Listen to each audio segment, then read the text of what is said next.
Thank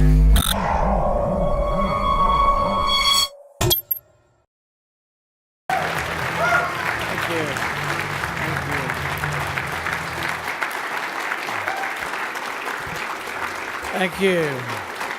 Thank you.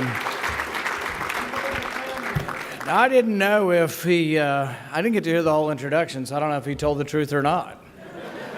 And with your brother, that's important, you know. So if he told you that he was a better golfer, that's sometimes true. So, but thank you, Ronnie, for the introduction. And does anybody remember Charlie Sheen when he was kind of going crazy last year? And he was going around, jumping around, saying, winning, winning, we're winning. Well, I kind of feel like that. I think we are winning.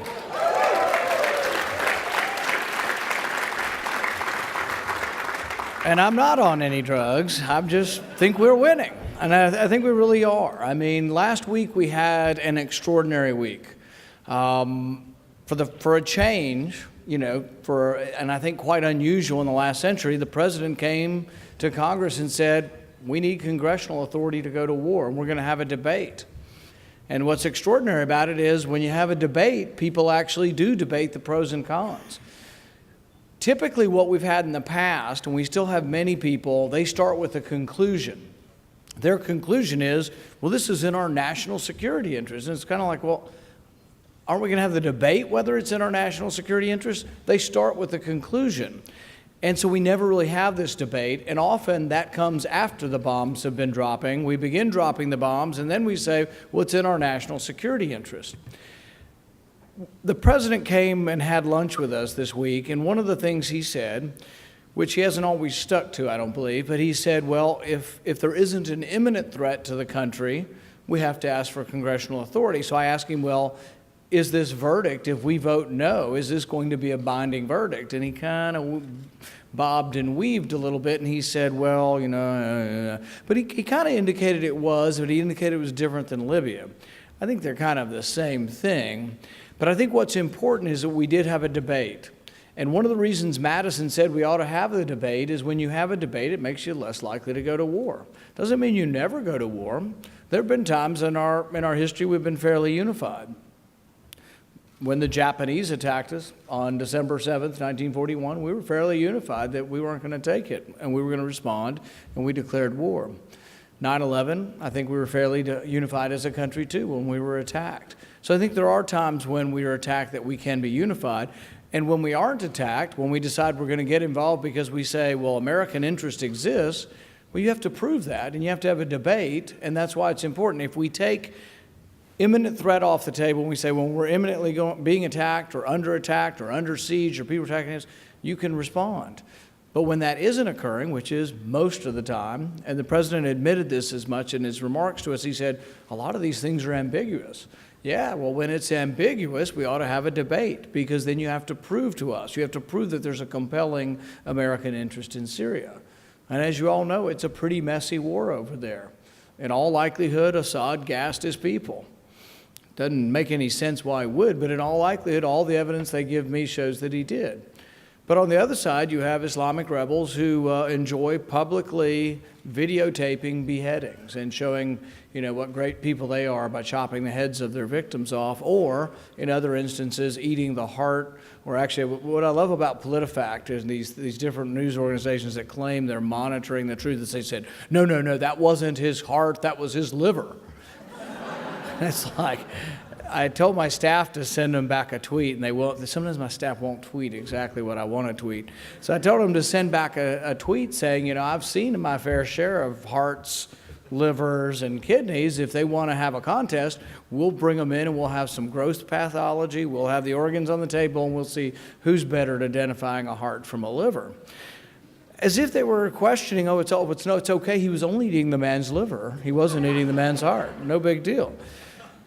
But really, there's atrocities occurring on both sides of this war, and the people who attacked us on 9/11 are on one side of the war, and they would be encouraged by destabilizing Assad. So I think really, for the first time, we had something extraordinary happen, that we had a debate, and I think we won the debate. We really won the debate. Overwhelmingly, people opposed this war.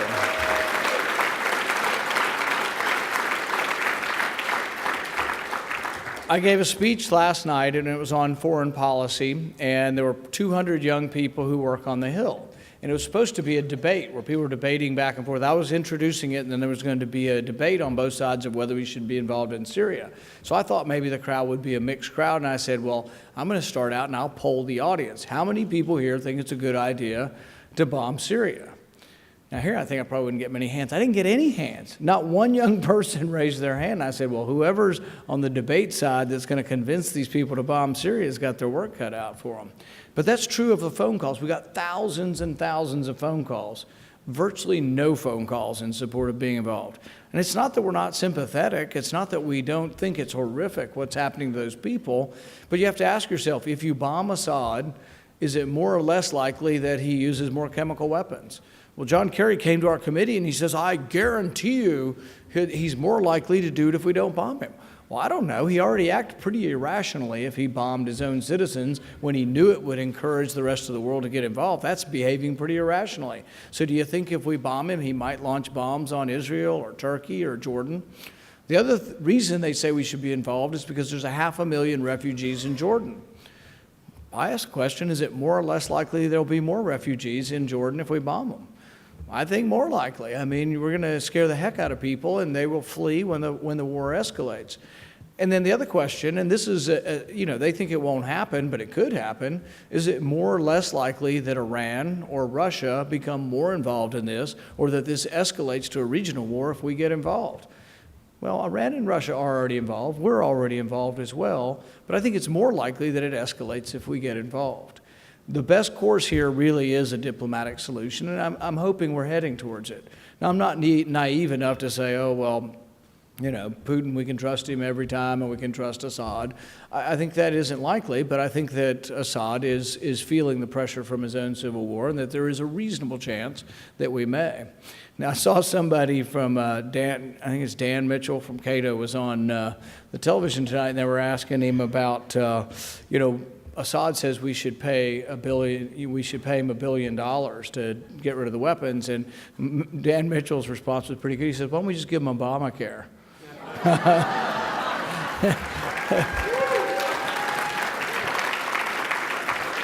If you want to punish them, if we want to punish them, let's just extend Obamacare to Syria. But I think we're winning on Syria. I think we're winning on just about every other issue that's come forward in the last 6 months to a year. On the NSA, the idea of whether or not the Fourth Amendment thinks you can look at any kind of records. The interesting thing is, and some people don't realize this, and you need to realize this is because this is how far and how bad this is actually Supreme Court precedent does support what they're doing. You say, no way. It does. The Supreme Court in the 1970s, in a case called Maryland Smith and another one called, I think, U.S. Government versus Miller, said that third-party records don't have any protection of the Fourth Amendment. Now, I think these are wrongly decided, but this needs to go before the Supreme Court. We're pushing to get the case. We're working with the ACLU and other organizations to get this before the Supreme Court, because really, your third-party records should. It's become, you have more third-party records now that you have everything digitalized and on the internet, but I think it was important then and wrongly decided, but now I'm thinking maybe they'll revisit it, new courts say new things, and I'm hoping they will. Because the way I look at it is, I buy almost everything on Visa. I don't carry any money around, so if you're gonna rob me, forget about it. I don't have any money. But I do have a Visa, and I use it for everything. But the thing is if you look at my Visa transactions, you can say, does he go to a psychiatrist? Not yet, maybe soon. But do I gamble? Not that much. But you could see if I gamble on my Visa. If I charge to my Visa, you can tell if I drink. Do I smoke? Do I read Reason magazine? Or do I read free market economics? Yes, but the thing is, it's none of your business unless I care to tell you, or unless I've been accused of a crime, or unless a judge gives you permission to look at my records. But the way it sits now is once Visa has those records, they're held by a third party, and the courts have judged that I gave up my right to have possession or to have privacy. My expectation of privacy is gone. This came up recently with the FBI. They were getting ready to get a new director, and I was holding up this process because I wanted to know whether or not they're going to get warrants to use drones domestically. And they said they were already doing it. So they did divulge to me how many times, and I can't remember whether it's classified or not. It's kind of stupid whether it's 30 or 40 or 20. That's a classified number. And I can't remember which it is, so I'm not divulging a secret, but it's somewhere in there. But they are using drones, and they haven't had to get a warrant, according to them, because they haven't seen the need to get a warrant yet. But they did say if there was a reasonable expectation of privacy, they would get a warrant. And those are legal terms, and I'm sure those are in the court cases. And so I wrote them back another letter, and I asked, well, what does that mean? What is a reasonable expectation of privacy? And they said, well, the courts so far, and they went through a list of court cases, so I'm glad I got the letter back from them, but they went through a series of court cases, and they said, well, at this point in time, the courts have ruled that surveillance from a manned aircraft doesn't require a warrant, so therefore we don't think surveillance from an unmanned aircraft requires a warrant either. So basically, they don't think they need a warrant to use drones anywhere in America. And this is a real problem and something we need to revisit and need to look at, because we now have drones that are the size of a mosquito. We have drones that can fly up and stick to your window and look inside your house. Are they saying they need no warrant for that? My guess is they won't say that, but we really need to figure this out in advance of the surveillance coming to our house. And so, but I think the American public is with us. But we have to get, I think your legislature and your court system and all of this lags 10 years, 20 years behind the people. What we need to do is get to a point where things are getting caught up and we are the ones that are winning. I think we are winning in the sense that the public is with us. It's not just us. It's just not the remnant or the hardcore, but I think the public is in general with us on these issues. I think also from a partisan point of view as a Republican, these are ways we grow the Republican Party. When you say you're for the right to privacy, I think we expand who we are as a Republican Party. We bring new people in.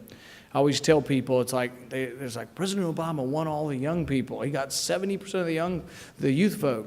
And it's like, well, you know, he's losing it right now through a lot of this. But if we want to get the youth vote, it's not like we have to change our message, but they don't care so much about taxes or regulations. They don't have much money to care about, but they've all got a cell phone. They're all on the internet. They do care about whether the government should be looking at their every search on the internet or listening to their phone calls or recording their phone records.